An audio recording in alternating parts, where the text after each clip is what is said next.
ঋণেই হৈছে এইখন চৰকাৰৰ একমাত্ৰ ভৰসা। ঋণ নহলে এইখন চৰকাৰ চলিব নোৱাৰে। মাহৰ প্ৰথমতে আৰু মাহৰ শেষত যদিহে ঋণ লৈ জোৰা তাপলি নামাৰে তেনেহলে চলিব নোৱাৰে চৰকাৰখন। আপোনালোকৰ হয়তো মনত আছে যোৱা ৭ জানুৱাৰীত বছৰৰ পহিলা সপ্তাহৰ অৰ্থাৎ ৭ জানুৱাৰী তাৰিখে ৫০০ কোটি টকাৰ ঋণ লৈছিল বন্ধকত থৈ হিমন্ত চৰকাৰে। আজি কেইটামান দিন গুছি গ'ল, অৰ্থাৎ এই মাহ শেষ হ'বৰ হ'ল, আকৌ ঋণৰ প্ৰয়োজন হ'ল। ২৮ তাৰিখে পুনৰ ঋণ ল'ব এইখন চৰকাৰে ৫০০ কোটি টকা। ২৮ তাৰিখে পুনৰ ঋণ ল'বলৈ গৈছে এইখন চৰকাৰে ৫০০ কোটি টকা। এটা মাহত যেন মাহৰ প্ৰথম আৰু মাহৰ শেষত ঋণ নললে জোৰা তাপলি মাৰিব নোৱাৰে হিমন্ত চৰকাৰে। মুখত ডাঙৰ ডাঙৰ কথা কৈ ডাঙৰ ডাঙৰ আঁচনি ঘোষণা কৰি সাধাৰণ জনতাৰ মাজত যাবলৈ চেষ্টা কৰে, কিন্তু ঋণ নহলে দিব নোৱাৰে সেই আঁচনিৰ ধন।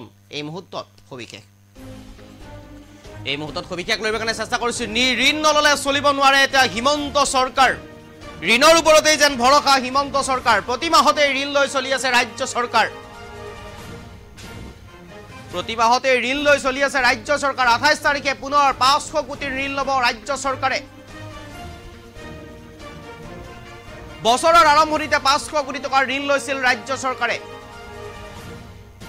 আৰু ৭ জানুৱাৰীত ৰাজ্য চৰকাৰে ঋণ লৈছিল ৫০০ কোটি টকা। চৰকাৰী বন্ধকত থৈ ঋণ লৈছিল ৰাজ্য চৰকাৰে। ঋণ নিৰ্ভৰ ৰাজ্য চৰকাৰ এতিয়া বলিয়া। পুনৰ ২৮ তাৰিখে ৫০০ কোটি টকাৰ ঋণ ল'ব ৰাজ্য চৰকাৰে। ২৮ তাৰিখে পুনৰ ঋণ ল'ব ৫০০ কোটি টকাৰ ৰাজ্য চৰকাৰে। হিতাধিকাৰীক সন্তুষ্ট কৰিবলৈ ধাৰৰ উপৰি ধাৰ লৈছে এতিয়া হিমন্ত চৰকাৰে। অতি ভয়ানক দিশত অসমৰ অৰ্থনীতি।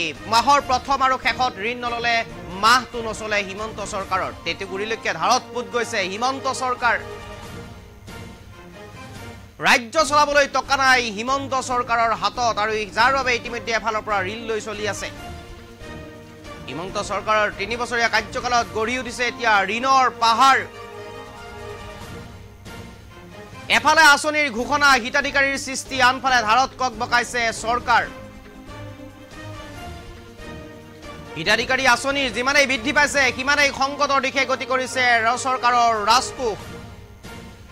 ভঁৰাল উদং হৈছে, তলি উদং হৈছে এতিয়া চৰকাৰৰ। একমাত্ৰ অৰুণোদয় হিতাধিকাৰীক সন্তুষ্ট কৰিবলৈকে প্ৰতি মাহে হিমন্ত চৰকাৰে খৰচ কৰি আহিছে কোটি কোটি টকা। যিমানেই হিতাধিকাৰী বাঢ়িছে সিমানেই বৃদ্ধি পাইছে ঋণৰ পৰিমাণ। আৰু ইতিমধ্যে প্ৰতি মাহে ধাৰ নললে ৰাজ্য চলাব নোৱাৰে হিমন্ত চৰকাৰে। এই খবৰ লৈ কাৰণে চেষ্টা কৰিছো। ঋণ নললে যেন চলিব নোৱাৰে ৰাজ্য চৰকাৰ। প্ৰতি মাহতে ৰাজ্য চৰকাৰে ঋণ। এফালে ৰাজ্যৰ ৰাজহ সংগ্ৰহৰ নামত নিত্য ব্যৱহাৰ্য সামগ্ৰীৰ মূল্য বৃদ্ধি কৰৰ বোজা, আনফালে ঋণ নহলে চলিব নোৱাৰে এতিয়া ৰাজ্য চৰকাৰ। যি আঁচনিত নাই চৰকাৰৰ ৰাজহ সংগ্ৰহৰ বাবে কোনো অৰিহণা, সেই আঁচনিত খৰচ কৰিছে চৰকাৰে কোটি কোটি টকা। আৰু ধাৰৰ বোজালৈ এতিয়া কথাৰ ফুলজাৰি হিমন্ত চৰকাৰৰ। এই মুহূৰ্তৰ সবিশেষ লৈ কাৰণে চেষ্টা কৰিছো। ধাৰৰ বোজালৈ যেন এতিয়া মুখত কথাৰ ফুলজাৰি হিমন্ত চৰকাৰৰ। ঋণ নললে চলিব নোৱাৰে হিমন্ত চৰকাৰ।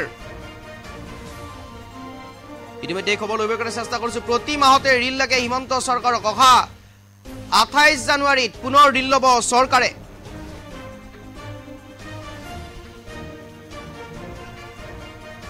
বছৰৰ আৰম্ভণিতে ৫০০ কোটি টকাৰ ঋণ লৈছিল এইখন চৰকাৰে।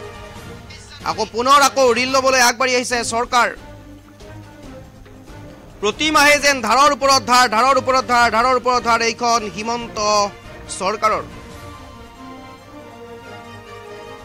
পুনৰ ২৮ তাৰিখে ৫০০ কোটি টকাৰ ঋণ ল'ব ৰাজ্য চৰকাৰে। ধাৰৰ ওপৰত ধাৰ কৰিবলৈ আৰম্ভ কৰিছে এতিয়া এইখন চৰকাৰে। এই মুহূৰ্তত সবিশেষ লৈ কাৰণে চেষ্টা কৰিছো আপোনালোকৰ বাবে।